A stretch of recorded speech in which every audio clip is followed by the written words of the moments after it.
Hi, and welcome back to Hot Off the Press, the show about new releases and the authors that bring them to you.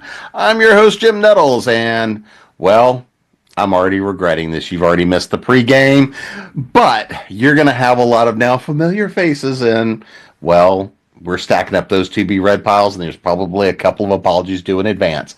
So I'll go around and let everybody say who they are and what they're bringing this time, and then we're going to dive right on into it. So, Layla, you're up first. All right, I am Layla Dorine. I write LGBTQ fiction and romance, heavy on the rockers, the shifters, the bikers, and all the other things you could probably think of.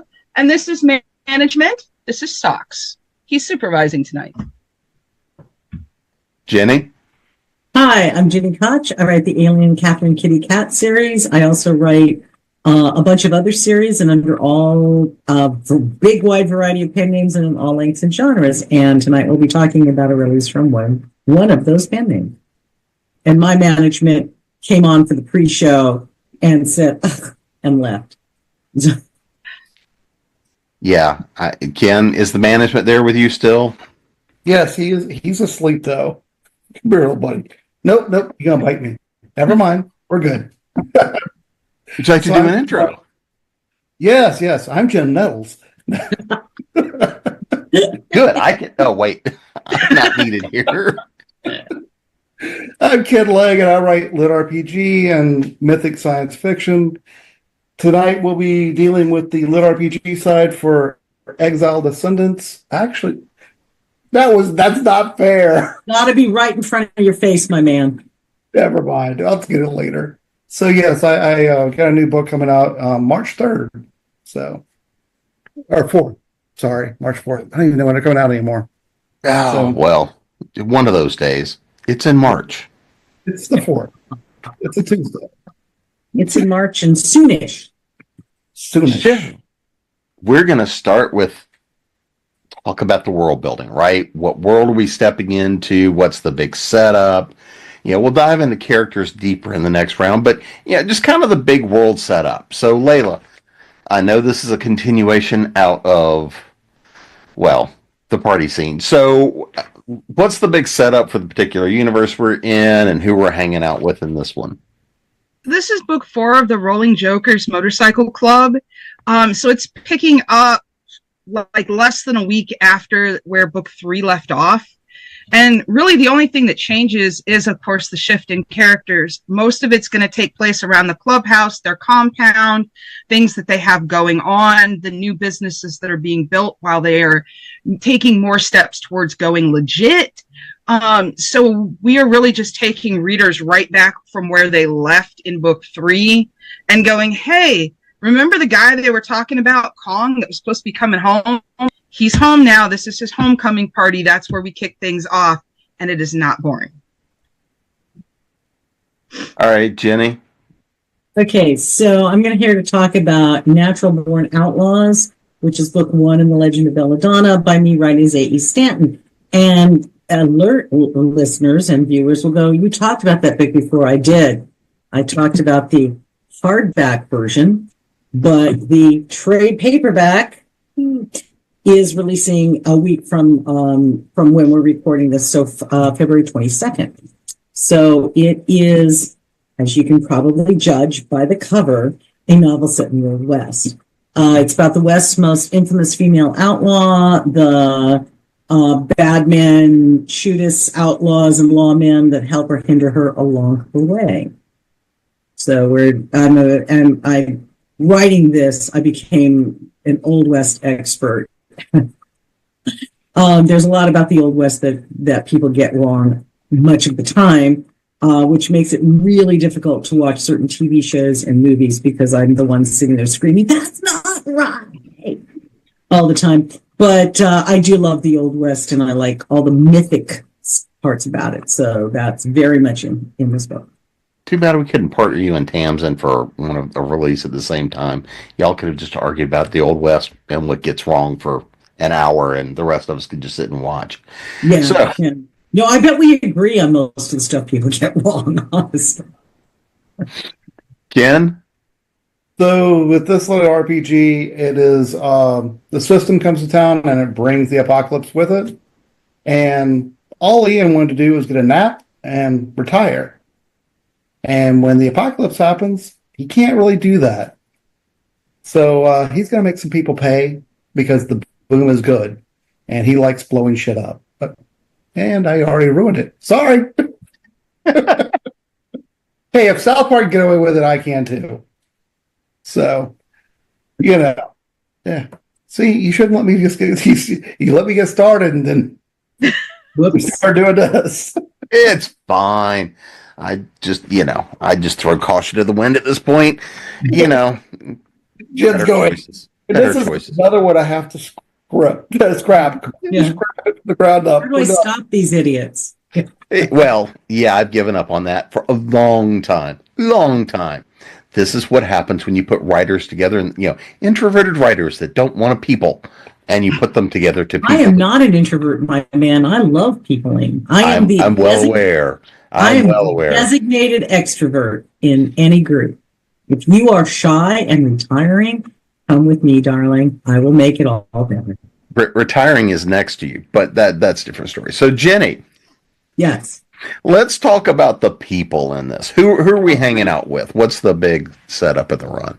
We're hanging out with Annabelle Grace Smith Stark, better known to her friends as Belle and to the rest of the world as Belladonna. Like I said, she's the West's most notorious, infamous female outlaw. She has a very hard beginning in life. And she is rescued by the Wolf Pack, a pack of notorious outlaws. When she's 12, when they catch her stepfather basically trying to rape her in the middle of their field. And she's rescued by them, which changes the dozen men that are in this outlaw gang, because now they have a little girl to take care of. And because of what's happened, they're not going to hurt her. She's theirs. And so it alters things. And that's really like her beginning, but that's not where this book starts. This book starts with her husband, the leader of the Wolf Pack, Joshua Stark, known as the Wolf, being gunned down in the street by people that used to ride with them. And the remains of the Wolf Pack are Belladonna, the preacher, the Mexican Knife, and Whipper Washington, and we get to see how much the character loves that nickname. So you've got some very, very talented with death and killing and robbing and doing all the other things, people who somehow keep doing good things in between, robbing trains and stagecoaches. And they are after the El Duque, who is a crazy strategic genius who really likes torturing lawmen and has a weird fixation with Belladonna. And so they're trying to stop him. And into this mix comes a U.S. Marshal who is supposed to be capturing Belladonna and the pack and El Duque. And things don't go exactly according to plan, but they do go, so to speak. So Belle is definitely the main character, though you do have POV from Ben, the Marshal, and Preacher.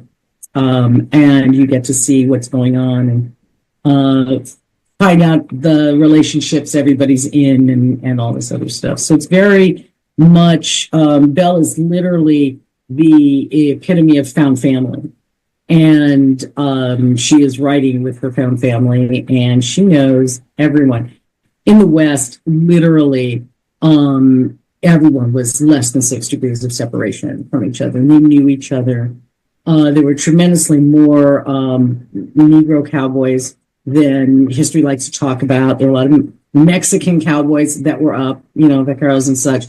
And everybody had to be combined against the Native Americans, who were quite rightly attacking most of the time. So it makes for an interesting dichotomy of who gets somewhere well with whom and why. And Belle is also a very official member of an Apache tribe, and they feature him as well. So she's got a long way to go before she can think about stopping. So, Ken, I know this is mid-series, but who are we hanging out with in this one? Oh, well, we've got Ian, of course, which is the grumpy old man of the group. His Again, wife, the biography. I know. It's just... yes, as a self-portrait. In some ways, I guess, because he does like getting up early, and nobody else seems to think that 3:30 is a normal time to wake up. But it really is. It's quite... It's not. It's not, Ken. It's not. Time to go to bed. I'll go to bed at 3:30. Right, it's early. It's an early night for me at 3:30 going to bed, but yeah. It's past my bedtime currently. My man. But then we have Norloff, which is a exiled princeling. They like to be called AOC instead of elves, but potato.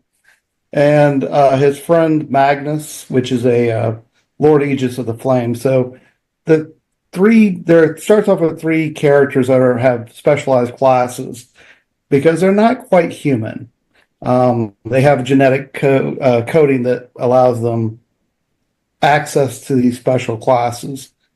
And their job right now is to get out of New Orleans. Well, they're out of New Orleans at this point. They're in Texas. So, and when we get to Texas, I believe this is where the conversation went off the rails last time when I said that we took bones out of the guy's arm and started stabbing people with them, and people got queasy. I don't know why, but that's pretty much the event of most of my books. They are traveling through the U.S. to the West Coast to pick up family, and along the way there's a great deal of violence, and a lot of things tend to go boom. So, that's pretty much the gist of all my books, I think. Wouldn't you say so? Pretty much. And then a lot of violence, and something goes boom. I think it might be a problem with me, but whatever. Well, and it is lit RPG, so you got to level up in the process. Well, yeah, there is now. We did wipe out Shreveport in the beginning of this book from the last book. So we get to see the results of that. And he gets a lot of levels out of that. And he actually gets his subclass in this one. The first time we're introducing the subclasses. And, oh man. I wanted to tell you about the naming system of how I name the orcs in this particular series. But considering how upset you get about certain words being used. David, no spoilers. No spoilers. Look at it. Well, the naming system is probably the most fun. Like, for instance, one of the naming system. By the way, Ken, I can see Jim praying right now. I can see Jim praying that you don't. Again, there are the social media deities that, of course, have. I can see the prayer right there. So I'm just going to say that before you go on, I can see the prayer in that man's face. I'll let you figure it out. It's the English word for buttocks for that one. So sore English word for buttocks, and from there. So, Well done. And then we have gaping. And then we have, as you can see, prayer is getting stronger. So the naming system is probably the most fun we have with it. So, but I can't get into him on these shows because he gets squeamish. It's I who gets squeamish. Okay, fine. The YouTube deities. How about that? Oh. Yeah, well. So, Layla, how are you going to try to, perturb the YouTube deities this time? Actually, you know what? I probably am without meaning to. Book 4. So let me preface by saying when I wrote book 1 back in 2016, it was not supposed to be. It was supposed to be a one and done. I actually started writing it at BDSM You can't do Writers those. Con. Don't even. back in 2016, I could. I was a baby author. This was like one of my first 4 or 5 books to come out. I started writing it at BDSM Writers Con in Seattle. And then I turned around and went to the one in New York. And at the one in New York is where I really found some of like the cooler things that I ended up adding to it, because most of it takes place in a club. And I put the book in for the Golden Flogger Award, and it was the runner-up in the LGBTQ category for 2017. That's And awesome. it was so inspiring. I had to write Cody's book because he was one of the few additional characters I'd created in this world. It was mainly just like a handful of people, a few of which who got murked. And so, you know, Cody was best friends with Lucky, who was the main character. And then during Cody's book, his uncle Saint was just, you know, kind of begging me for a story. And so Saint Center happened, where in all of these books are poly. They're all MMM. And for book 4, because it's book 4, I decided we were going full bore. It is MMMM, and you will be meeting Kong, Creature, Axel, and Scout. And Creature are longtime members of the club. They're somewhat rivals. In fact, in chapter 1, they get in an arm wrestling contest, like within 30 minutes of Kong walking through the door. And, you know, it's 2 years in the making, because the last time they had, you know, arm wrestled, Creature had gotten the upper hand, but the time before that, Kong had beaten him. So they go back and forth. And so here's his homecoming, and his eyes are just drawn to the one guy in the room who's not patched. He doesn't even have a property of patch on his rear. He doesn't have a pet collar. He doesn't belong to anybody. No ink, no nothing that marks him as a member of the club. The only ink he has is on his neck, and it's actually from his brother's club. So, you know, no one there is watching out for him. No one's protecting him. He's the bartender. He's the janitor. He's kind of doing all the scut work so he can earn some kind of, he's not even trying to be a prospect. He'll take a property of patch. If somebody wants to slap one on him or even tattoo it on his, I still got to wait a few more minutes before I can drop a word, but you know where I was going with that. So here's these 4 guys that are in and around the club. And you've got, you know, him behind the bar, and you have Scout. And Scout lives in town. He's he knows of the club. He's seen them. And in Saint's book, he's very clutch in a situation where he rescues Saint, fights side by side with him, even though it wasn't his fight. And when Saint's vice president, Patch, got pulled off his jacket in the middle of the fighting, Scout picked it up and he found it. And instead of keeping it, and now mind you, this is a kid with a collection of patches from every carnival and little shop. He's got all kinds of things sewn on. But he finds this patch. And as much as it might be tempting, an older biker had told him a long time ago that patches weren't worth anything unless they were earned. So he takes that patch and he goes to the clubhouse. He's, you know, trying not to act scared, but he takes it to give it back. And when Saint asks him why he brought the patch back with all the patches that he's got, why is it not sewn on? He repeats that phrase. The biker who told it to him is in the room and steps up and says, I would have thought you'd gone back for the patch that he stopped him from stealing, like, you know, some odd years ago when he was just like a 12-year-old. And he was like, no, I listened and I didn't. And I asked an old biker in the trailer park where he lives what the vest and the patches meant. And the biker told him and spent time talking to him. Well, if you have read Claiming Cody, you know that's Dalton, who's now in a senior center, not like he's out of things. The guys have put a trailer out front. They're doing bike builds in front of the senior center. You know, they're giving rides to anybody who wants to get on the back of a trike. They are making this just a fun thing. He's still giving order. He's sitting in a chair watching these guys build the bike he wants them to build, and all he's got to do is kick back in the chair and give instructions. So it's this whole family has now grown up. We went from 3 characters and a few sides to an actual whole club of individual club members. So not only will you be seeing those 4, you will be seeing the setup for book 5, and those characters introduced as well.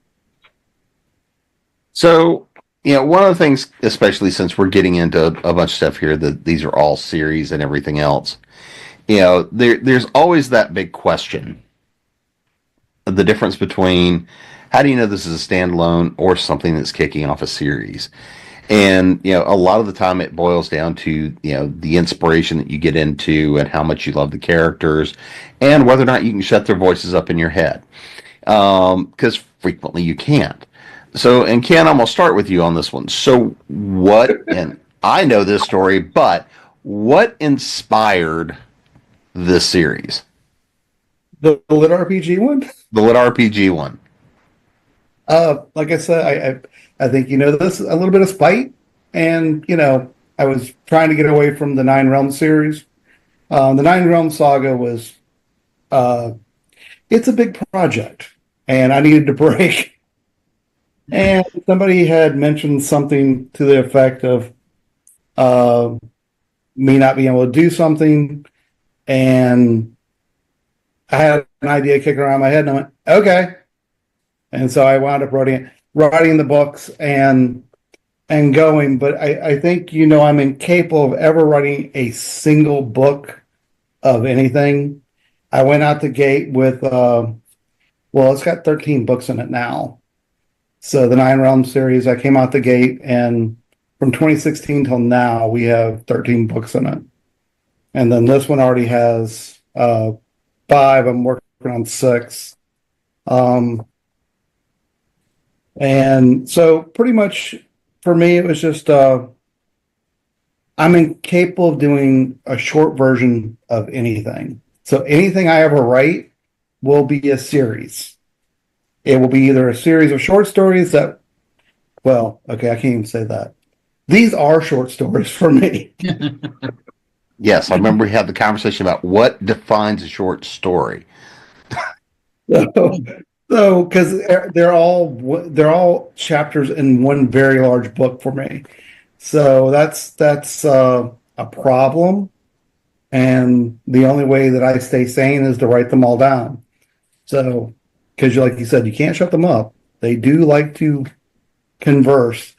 And then the annoying part is other people try to cut in line. Like I got ideas for other books, but I got enough on my plate right now.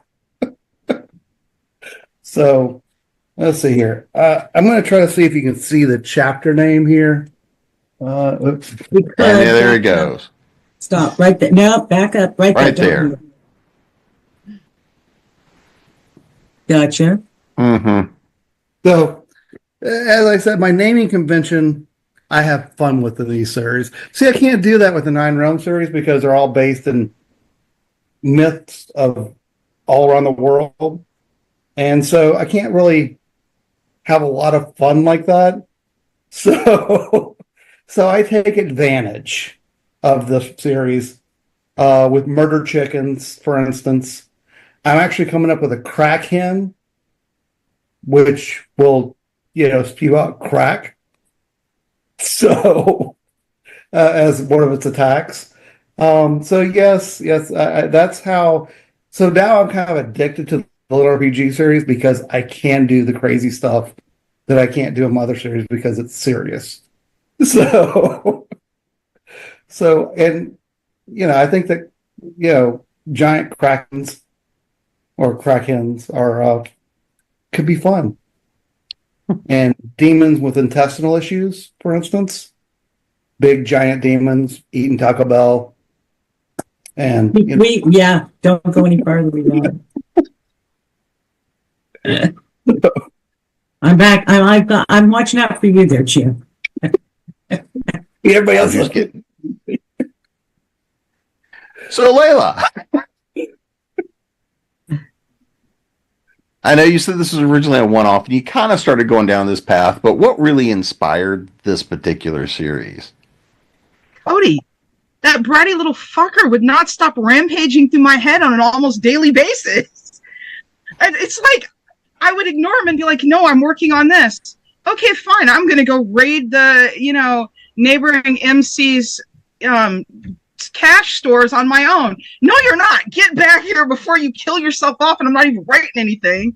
So he finally needed a keeper. He needed 2 keepers. I had to go find 2 keepers because he couldn't stay out of trouble. Opening chapter, he's gambling at a casino, and then his dad's blowing up his phone because, like, hey, you owe so-and-so some money, so, like, I just sold your bike. You need to come deliver it back here because it is gone. It is sold, and now you're riding stolen property.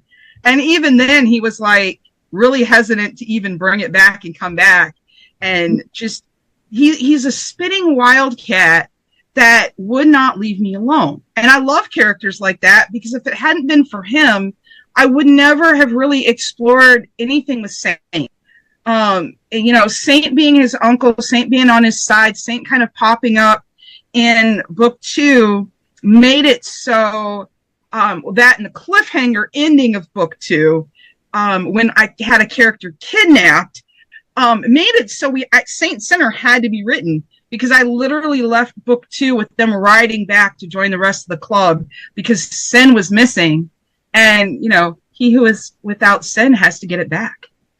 There you go. All right, Jenny. So, and I know a bit about this story too, but what led you to start on this one? When I was 15 and I was in college, I had a teacher that I knew was an idiot. Say the only way you can write is to outline. Because she was a teacher, I believed her. And outlines are awesome for term papers and business proposals, but if you are an extreme linear writer, which it turns out I am, they are death. And so for 20 years, I didn't think I was a writer because I would try to outline and I couldn't do it. And finally, I had characters, Belle in particular, Joshua, Preacher. I had these characters and they were so loud, Belle in particular, so loud in my head that finally I couldn't take it. And I just sat down and I just wrote. And I didn't care about typos. I didn't care about structure. I didn't care about anything. I just had to write. And I am a very fast typist. I type 120 words a minute, 70 without errors. But let's remember, I wasn't caring about errors. So I'm typing 120 words a minute, getting this stuff out. And I look up and it's been 8 hours. I have 200 pages and I never look back. Now, those pages were not great. I versioned this book like software. So ultimately, I've written version 7 and it seemed pretty good, but maybe it was wrong. And then I did version 8, which version 6 was maybe I have to go back to the beginning, right? And so that's sort of my setup for Belladonna, the early years. Right, another trilogy I plan to do after this one's done, after Legend of Belladonna's done. And then, maybe I need to go back and it's all reminiscence, which is the start for Belladonna Returns, which is also a trilogy I see. But the Legend of Belladonna, I'm trying all these things and I go back to the original. I'm like, maybe this is just not a story that's supposed to go out in the world. And the original's so bad, I had to sit on my hands. Because I was working on this for a decade. I wrote other things in there because once it had started, the floodgates opened. But this was what I cared about because these voices would not shut up. So I write because of Belle. Everybody wants to say, it's because of Kitty in the Alien series. No, Kitty exists because Belle exists. So I finally looked at all my versions and I realized the version 7 was actually the right version, but it's starting in the wrong place. You don't know why you care, and it gives you the impression that the wrong character is the main character. And I realized I needed to go back and I needed to show you why you cared.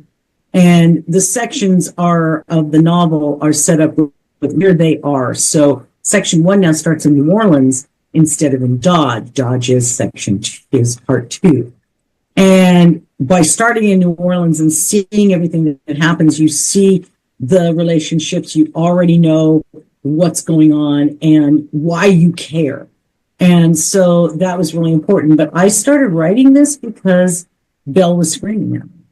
And I ended up, my husband was like, you need to make sure that your dedication should be to the Phoenix Public Library, because that whole bookcase right there where I'm pointing to, everything on it is old West reference of some shape or kind. And that's not the only place they are, but that one is like, boom, there you go.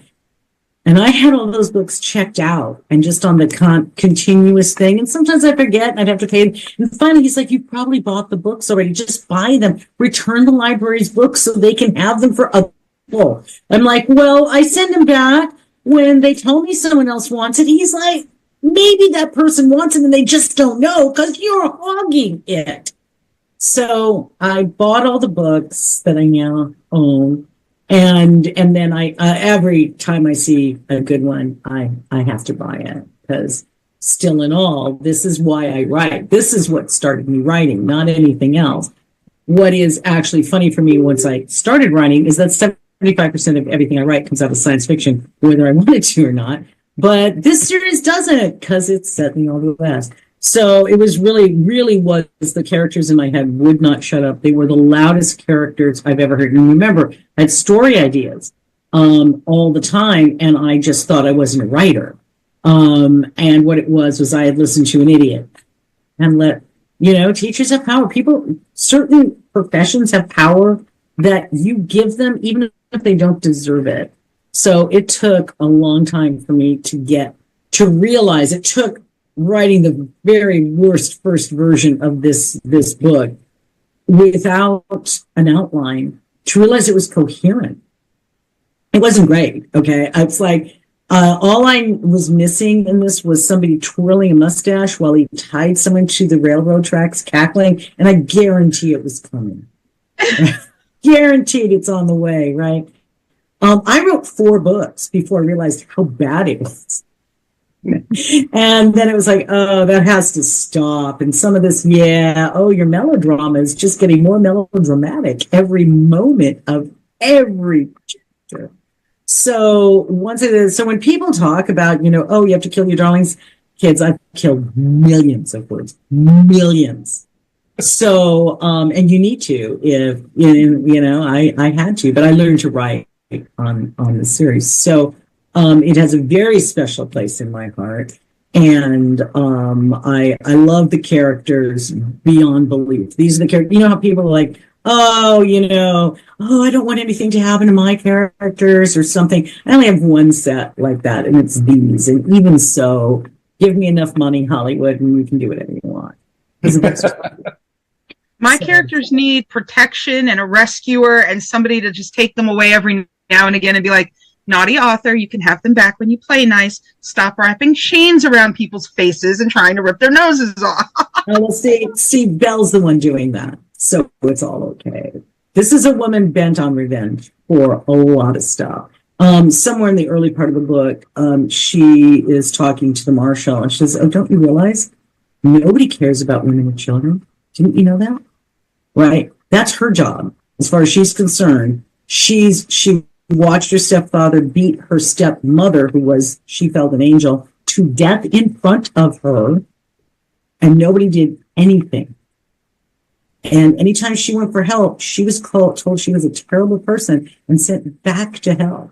So she's very aware. And the people who save her from hell are outlaws. So as far as she is concerned, she's proud to be an outlaw, because they actually do more right than the hypocrites who are sitting there sanctimoniously in church every Sunday, and then saying, stop telling terrible lies, you awful girl. So she has a very, very hard beginning, but it shapes her into who she is. And there's a lot of stuff along the way. All the earlier stuff, you only see a couple flashback where it's discussed, and there's one chapter where you see a particular scene. But I know it. That's the creative one. So she had a really tough upbringing, and it makes her really, really. She has people got to pay, and they will, because she's coming. Belladonna can't be killed. That's the myth. The devil won't take his daughter, and she can't be killed. And she uses that. So I'm going to throw one little bonus question out there for whoever wants it or wants to at least take it first. What's something about the book or the series we haven't talked about that you want to mention? I'll start. I weave in real people from history, where they really were, and for the most part, how they really were, which is harder to do than you think. Which is again why that whole shelf is filled with reference materials. But also living in Phoenix for 22 years, I went down to Tucson a lot, and some of the action in book 2 is going to take place in Tombstone. And down there, it's very interesting. Wyatt Earp made it into the 1920s, okay? And he made it to the dawning of Hollywood, and he affected the story. And so, of course, he and his family and his friends are all heroic. But the way it worked in the Old West was you could be the sheriff of one county and a wanted man the next county over. As long as you didn't cross that county line, you were okay, because the county where you were the sheriff said, we need that badassery over here because we're having problems. So just because Hollywood tells us this person's a hero doesn't mean that they are. Wyatt was no more or less a good guy than anybody else. And in Tucson, they consider the Earps and Doc Holliday to be murderers who killed those nice boys. And in the whole southern Arizona portion, they're hated. They aren't just disliked; they are loathed and hated. Because as far as those people are concerned, all the people that, if you watch the movie Tombstone, are portrayed as evil, they were all considered nice boys. Okay. The one thing that everybody in all the sides agree with, Ike Clanton was a coward. Everything else is up to the interpretation of where you stood on that line, which makes it fun to write because I'm using real people from history. I've chosen my year very carefully because all of the people that I'm dealing with in these years could conceivably have been where I say they were, even though they were somewhere else, either a short while before or a short while later, but they're where I say they could be, which is harder to do than it sounds, but it's also part of the fun. I'll take on that question, though. All right. Because for the Jokers, the thing that I wanted, so growing up around bikes, growing up with an old man in a club, the thing that I wanted to really point out was the brother and sisterhood. But I wanted that to be, like, I know a lot of clubs are, all guys or all girls. Like, it's so divided. The Rolling Jokers accepts everybody. If you put in the work to earn a patch, so there are some badass women riding patched in, full patch, senior members, right with the guys. Miss Cat behind the bar pretty much runs the operation. It doesn't matter that her husband's patch says president. Her patch on the back says president's boss.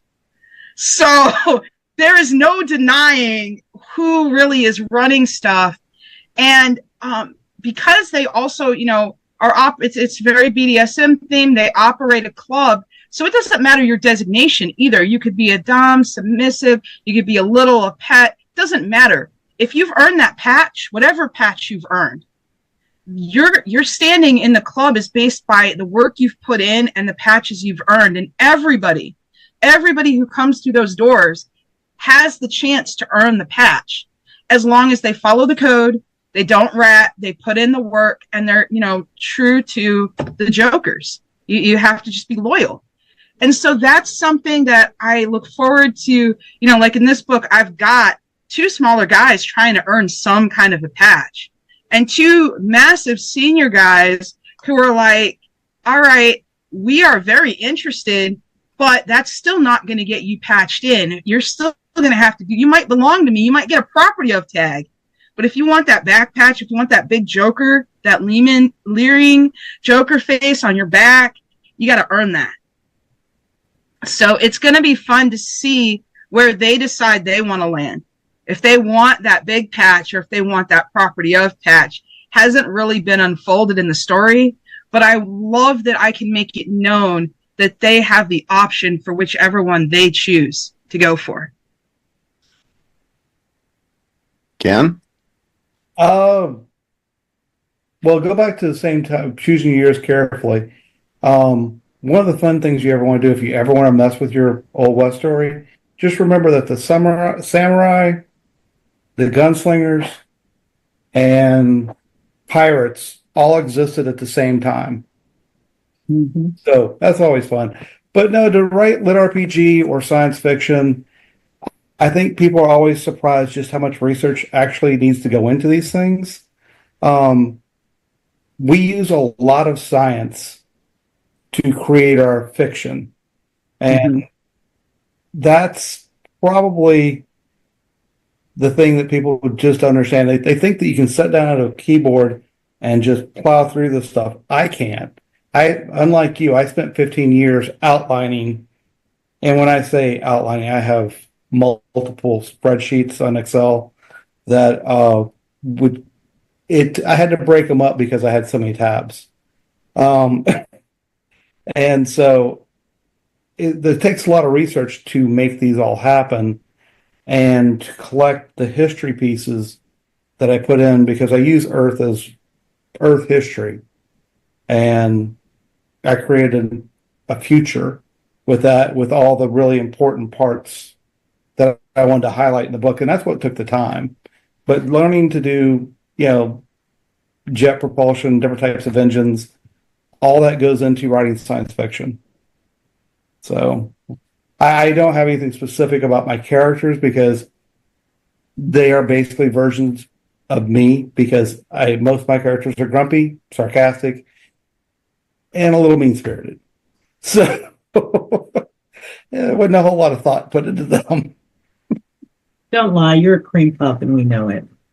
I can be, if you feed me properly. Otherwise, if you get me out of the house, you can ask James, I tend to get grumpy. I don't like leaving. So, But he's done it. I've seen it. you actually have pictures of him. Well, before we get out of here, let's make sure everybody knows where to find you guys and stack these on those to be read piles. So, Layla, you're up first. Well, I am Layla Dorine. You can find me at layladorine at wix.com, Rainbow Lyrics and Mellow Mushrooms, Rainbow Lyrics and Mellow Musings, which is my Facebook group. I am trying to do more on Instagram and Blue Sky. I am not on X or Twitter or whatever it's being called this month. And Baiting Kong, which is book 4 in the Rolling Joker series. Look for the pre-order to go live within the next 2 weeks once I finally decide what date we're going to release it on. Jenny? March 4th? No, March because 4th? I have a book coming out on March 7th. I actually have She's got a book coming out every week. She has to find the right spot. GiniKoch.com. If you'd like to join my free newsletter, hook me up. You can register for that on the bottom of most of the pages of my website. I'm all over Facebook. I am still on X Twitter because there's this tiny bubble of authors and readers where we're going, la, la, la, la, la, we can't see you. And when that disappears, then I'll be fully over onto Blue Sky, where I've been for quite a while, which is very nice. And I'm also on Pinterest. The trade paperback version of Natural Born Outlaws, book 1 in the Legend of Belladonna by me, writing as A.E. Stanton, comes out on February 22nd. The ebook and the hardback are available right now if you so desire. And after that, just cannot wait. And then my most recent release prior to this was Something Wicked by me, writing with B.B. Bayless, and that is the first in our mystery thriller series of the Santa Panorama Mysteries.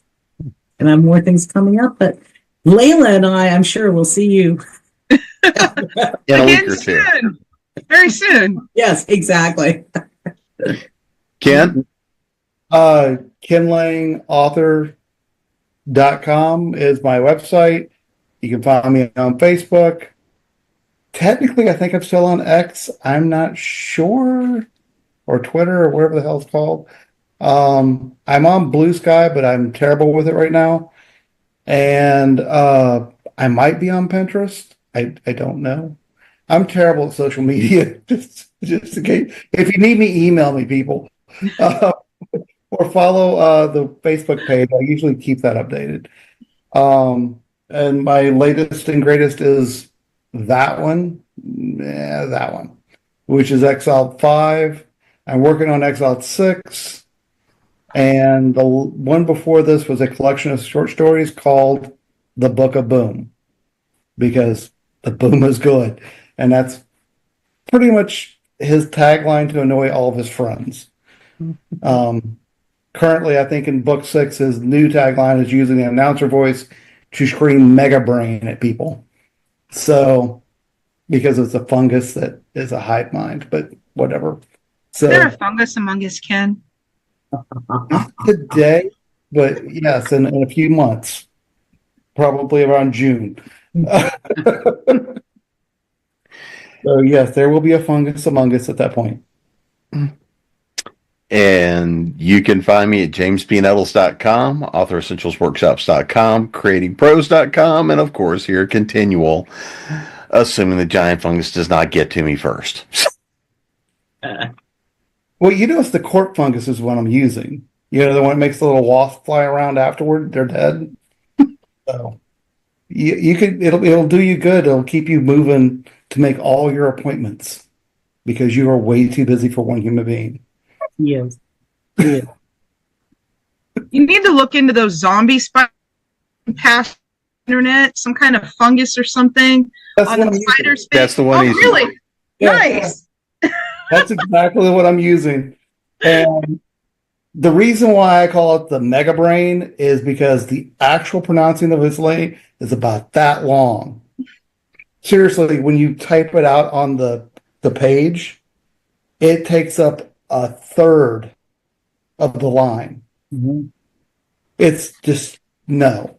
But Andrew has to pronounce it, not me.